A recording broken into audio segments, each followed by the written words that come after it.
Students, मैं राजेश कुमार यादव आप लोगों का अपने चैनल ऑनलाइन कोचिंग सेंटर में स्वागत करता हूं। जैसा कि मैं क्लास 8 का चैप्टर फर्स्ट का फर्स्ट पार्ट ऑलरेडी करा चुका हूं, उसको देखने के लिए आप ऊपर आई बटन में जो लिंक दिख रहा है उसको क्लिक करके देख सकते हैं। मैंने एनसीईआरटी बुक का यूज करके चैप्टर फर्स्ट क्लास 8 का एनसीईआरटी बुक का करा दिया था। उसमें मैंने अभी तक टेबल 1.1 में मैन्योर और फर्टिलाइजर का डिफरेंस बताया था। जैसा कि अब मैं आज यहाँ से शुरू करने जा रहा हूँ, जिसमें पहले जब मैंने कराया था तो ये टेबल 1.1 में फर्टिलाइजर और मैन्योर का डिफरेंस में मैंने बता दिया था। जैसा पहला, अब मैं आगे मैन्योर के एडवांटेज से शुरू कर रहा हूँ। Advantage of manure: the organic manure is consider better than fertiliser. एक क्वेश्चन भी आता है कि how manure is more useful than fertiliser, या ऑर्गेनिक मैन्योर इज ज़्यादा फायदेमंद है फर्टिलाइजर से। तो इसमें मैन्योर की एडवांटेज कैसे है? एडवांटेज ऑफ मैन्योर में पहला टॉपिक क्या है? Manure, the organic manure is consider better than fertiliser. This is because क्योंकि it enhance the water holding capacity of soil. मतलब फील्ड के अंदर ये सॉइल की वाटर होल्डिंग कैपेसिटी को बढ़ा देता है। दूसरा क्या करता है? It makes soil porous due to which exchange of gases become easily. और सॉइल को क्या कर देता है? ये पोरस बना देता है। क्या कर देता है जी? सॉइल को it makes soil porous due to which exchange of gases become easily. तो सॉइल के अंदर गैस का एक्सचेंज आसान हो जाता है। तीसरा क्या करता है? It increase the number of friendly microbes. Soil के अंदर क्या करता है? ये माइक्रोब्स की संख्या को भी बढ़ा देता है जो हमारे फसलों के लिए उपयोगी होते हैं।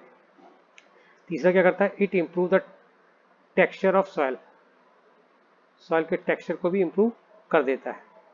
तो इस तरीके से क्वेश्चन बता सकते हैं कि मैन्योर कैसे बेटर है then fertiliser.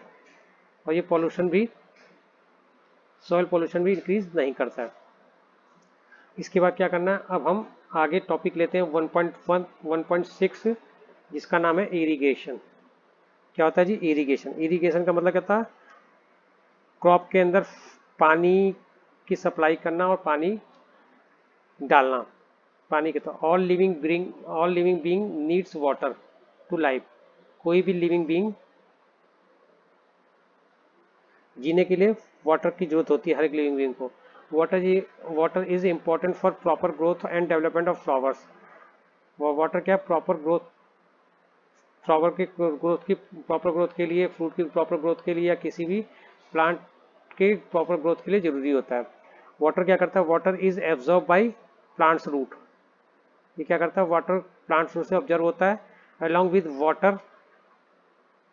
water minerals and fertilizers are also absorbed। Water के थ्रू मिनरल्स और फर्टिलाइजर्स एब्जॉर्ब हो जाते हैं। और plant content nearly 90% water.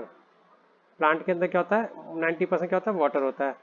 Water is essential because germination of seed does not take place under dry condition. Dry condition में seed की germination नहीं हो सकती। Nutrients dissolve in water get transported. और क्या कहता है? जितने भी न्यूट्रिएंट होते हैं वाटर के थ्रू प्लांट से one part two other part जाते हैं।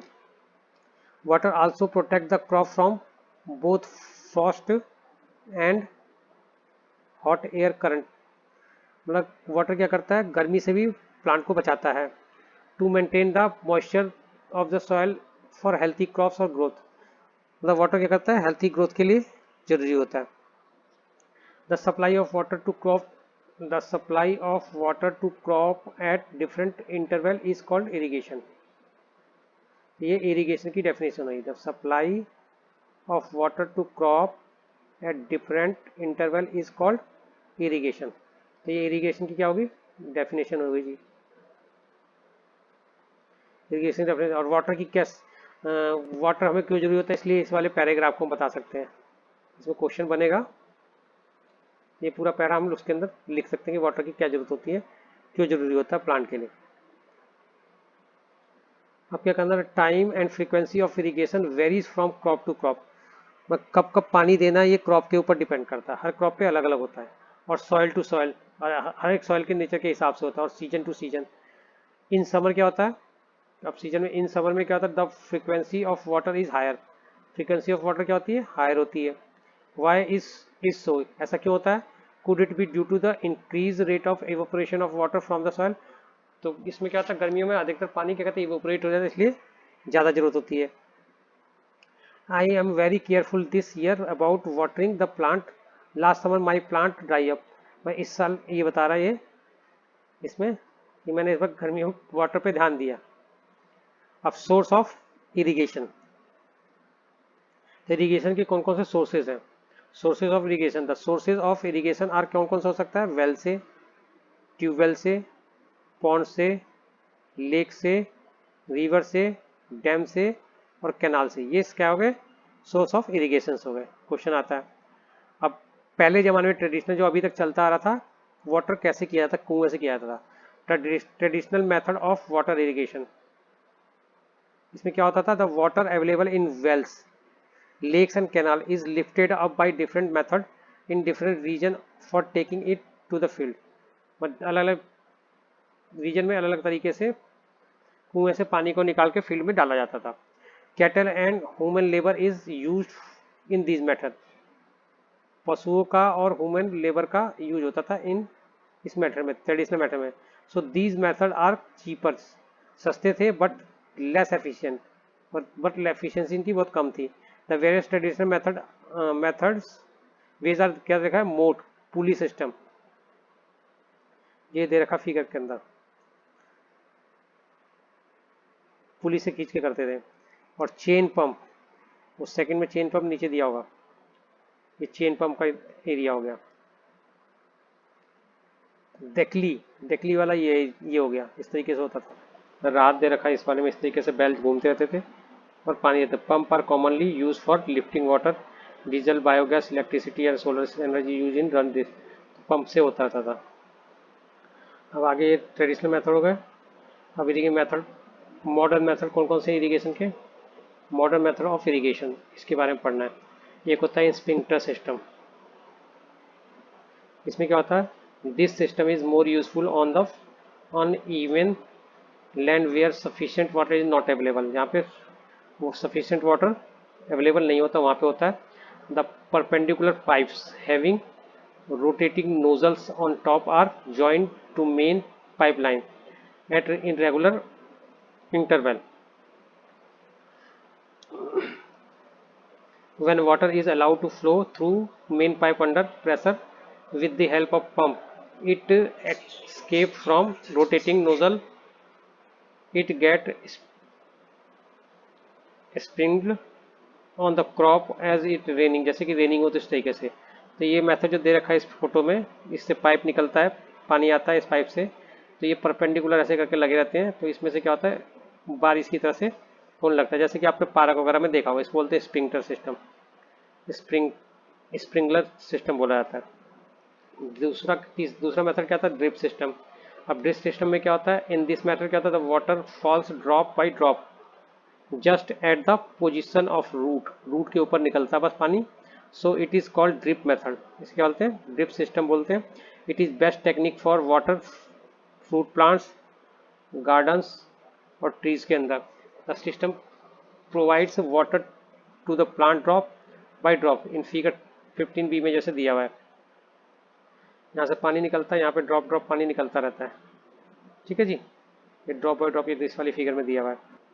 तो ये तो हो गया, उसमें हो गया। अब अगला टॉपिक क्या था, 1.6 में जो टॉपिक था, protection from weeds.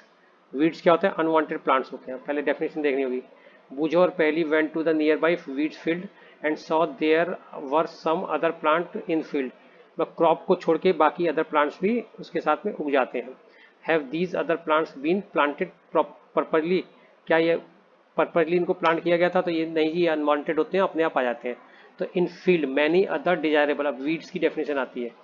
In field यहाँ से डेफिनेशन बनेगी, in field many other undesirable plants may grow naturally along with crops. These undesirable plants is called weeds. उसे क्या बोलते हैं? वीड बोलते हैं। वीड्स को, वीड से हमें, अनवांटेड प्लांट से हमें प्रोटेक्शन करना क्रॉप्स को, उसको क्या बोलते हैं? मेथड बताना था। The removal of weeds, the removal of weeds is called, उसे क्या बोलते हैं? वीडिंग बोलते हैं। क्या बोलते हैं? रिमूवल ऑफ वीड्स, उसे वीडिंग बोला जाता है। Weeding is necessary since weeds compete with the crop plants for water, nutrient, space or light. Thus they affect the growth of crops. Some weeds interfere even in harvesting and may be poisonous for animals and human beings. तो question आता है कि why weeding is necessary, तो इसका answer लिखेंगे यहाँ पे। यहाँ भी एक क्वेश्चन बनता है कि वीडिंग क्यों जरूरी है। तो वीडिंग का मतलब क्या होता है? अनवांटेड प्लांट्स को हटाना क्रॉप से, उसको वीडिंग बोलते हैं। Farmer adopt many ways to remove weeds और कंट्रोल देयर ग्रोथ। वीड्स को हटाने के कई सारे मेथड फार्मर यूज करते हैं। जैसे क्या होता है? Tilling, control their growth. Tilling before sowing the crops helps in uprooting और किलिंग द वीड्स। तो ये मेथड हो गया। विच में then dry up and gets mix with soil. The best time for removing weeds is before they produce flower और seeds. जब वो produce करें फ्लावर और सीड्स से पहले ही उसे हटा देना चाहिए। Manual removal include physical removal by of weeds by uprooting और cutting them close to ground from time to time. This is done with the help of khurpi से हम करते हैं। इसे किसे करते हैं? ये सीड ड्रिल फिगर इसमें दे रखा है। Weeds also control by using certain chemicals. Weeds को और किससे कंट्रोल कर सकते हैं? वीड्स को हम हटा, weeds are control by using certain chemicals called, उसे क्या कहते हैं? वीडीसाइड्स, जिसका नाम जैसे लाइक एग्जांपल दे रखा है 2,4-D। These are spray in the field to kill the weeds. Field के अंदर स्प्रे करते हैं उनको किल करने के लिए।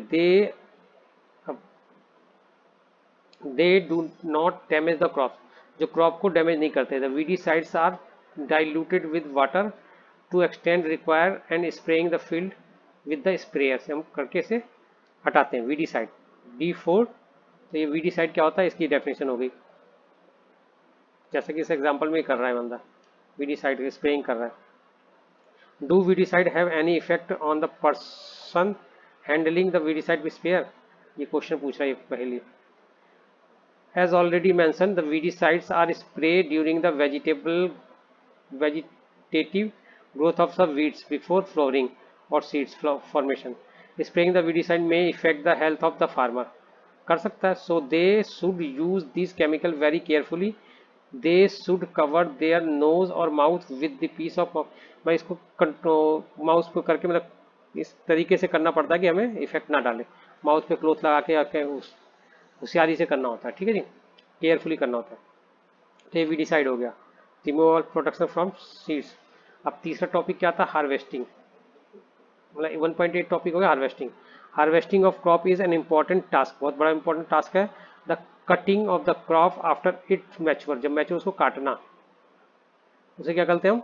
हार्वेस्टिंग बोलते हैं। In harvesting crops are pulled out और cut close to the ground.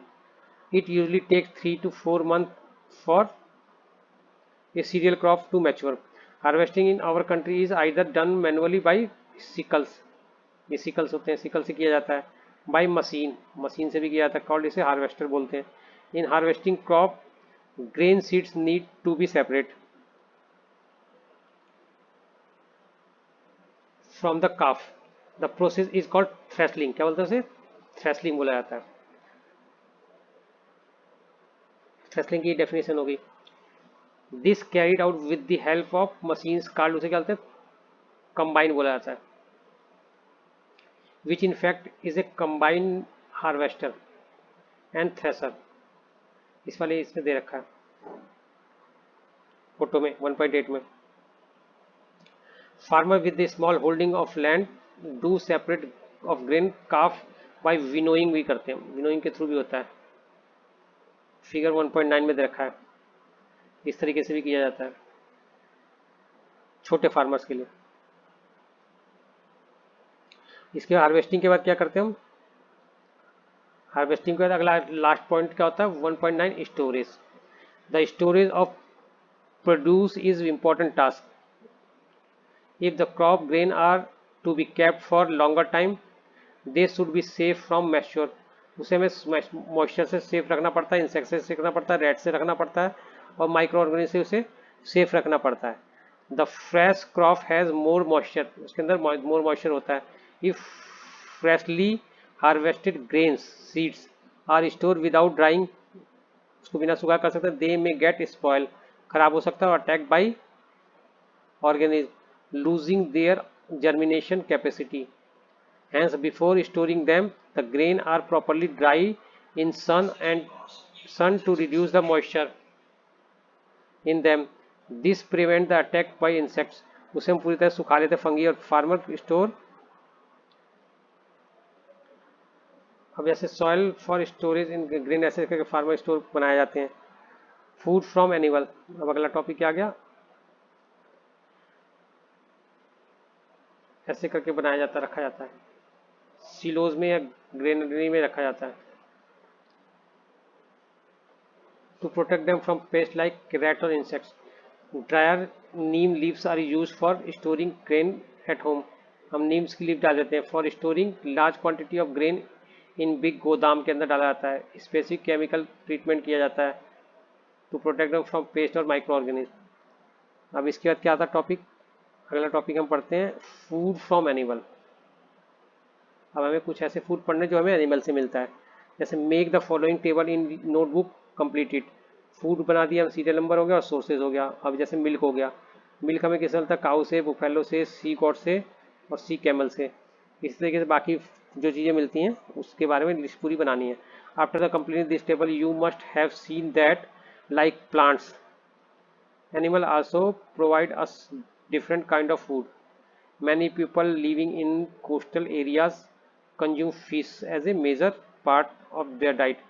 In previous classes, we have learned about the food that we have obtained from plants. We have just seen that the process of crop production involves number of steps like selection of seeds, sowing, etc. Similarly, animals rears at home in farm have to be provided with proper food, shelter, और उससे हम करते हैं, उसको बोलते हैं animal husbandry बोला जाता है। एनिमल का उगाना लार्ज स्केल पे, उसको एनिमल हस्बेंड्री बोला जाएगा। एनिमल से फूड को प्रोड्यूस करना। इस तरीके से क्रॉप प्रोडक्शन एंड ये चैप्टर खत्म हो गया। इसमें हमने क्या पढ़ा, एग्रीकल्चरल प्रैक्टिस पढ़ा, एनिमल हस्बेंड्री की डेफिनेशन हमने पढ़ ली, क्रॉप क्या होता है, फर्टिलाइजर क्या होता है, ग्रेनरीज क्या होता है, हार्वेस्टिंग क्या होता है, इरीगेशन क्या होता है, खरीफ फसल क्या होती है, मैनवर क्या होता है, प्लाऊ क्या होता है, ये टॉपिक हमने पढ़ लिया। रबी फसल क्या होती है, सीड्स क्या होते हैं, सीलो क्या होता है, सोविंग क्या होता है, ये सारे कीवर्ड्स हैं जो हमने पढ़े हैं। थ्रेशलिंग क्या होता है, वीड्स क्या होता है, वीडिसाइड क्या होता है, विनोइंग क्या होता है, ये सब हमने पढ़ा। और इम्पोर्टेंट इसके बाद क्या कह सकते हैं, ये सब चीज़ें हमने व्हाट हैव टू लर्न, हमें ये जो पढ़ना है। In order to provide our food growing population we need to adopt certain agriculture practice करनी पड़ेगी। ये सब इंपॉर्टेंट चीज़ें हैं, ये आप खुद पढ़ लेंगे, ठीक है जी। इसके बाद एक्सरसाइज करनी है। तो एक्सरसाइज अगर आप लोगों को ज़्यादा कमेंट्स आते हैं कि सर एक्सरसाइज भी कराओ, तो हम एक्सरसाइज की क्लास अलग से ले लेंगे। ये एक्सरसाइज इस चैप्टर के अकॉर्डिंग आप खुद कर सकते हैं। इस तरीके से हमने 8th का चैप्टर 1 का सेकंड पार्ट भी ख़त्म कर दिया। और ये एक्सरसाइज हमने आप खुद करने के लिए चैप्टर से ढूंढ ढूंढ के करनी है, ठीक है। यदि आप लोगों को तो स्टूडेंट्स इस तरीके से ये चैप्टर ख़त्म हो गया। तो अब आप लोगों से मैं रिक्वेस्ट करता हूँ कि यदि आप लोगों को मेरा पढ़ाया हुआ समझ में आ रहा है तो प्लीज़ इस चैप्टर को अपने दोस्तों को भी शेयर करें और कहें कि और बताएं कि ये चैप्टर हमारे ऑनलाइन कोचिंग सेंटर पे अवेलेबल है और वो भी ऑनलाइन कोचिंग सेंटर पे आके इस वीडियो को देख सकते हैं। तथा उनसे कहिए कि इसको चैनल को सब्सक्राइब कर ले ताकि उनको भी जब भी मैं कोई नई वीडियो डालता हूँ या नया चैप्टर डालता हूँ तो उनको भी इसका नोटिफिकेशन आ जाए और वो भी इसको रेगुलरली देखते रहें और वो भी अपना कोर्स धीरे धीरे करके 8वीं का ख़त्म करते रहें। 8th क्लास का इस तरीके से मैंने दूसरा चैप्टर ख़त्म कर दिया है। तो प्लीज़ यदि आपको कोई दिक्कत आती है तो प्लीज़ इसमें कमेंट्स करिए। यदि आपको ये चैप्टर पसंद आता है तो प्लीज़ इसमें लाइक बटन दबाइए और अपने दोस्तों को शेयर करिए और कहिए कि वो ज़्यादा से ज़्यादा और आगे लोगों को शेयर करके इसको सब्सक्राइब, हमारे चैनल को सब्सक्राइब करें। धन्यवाद।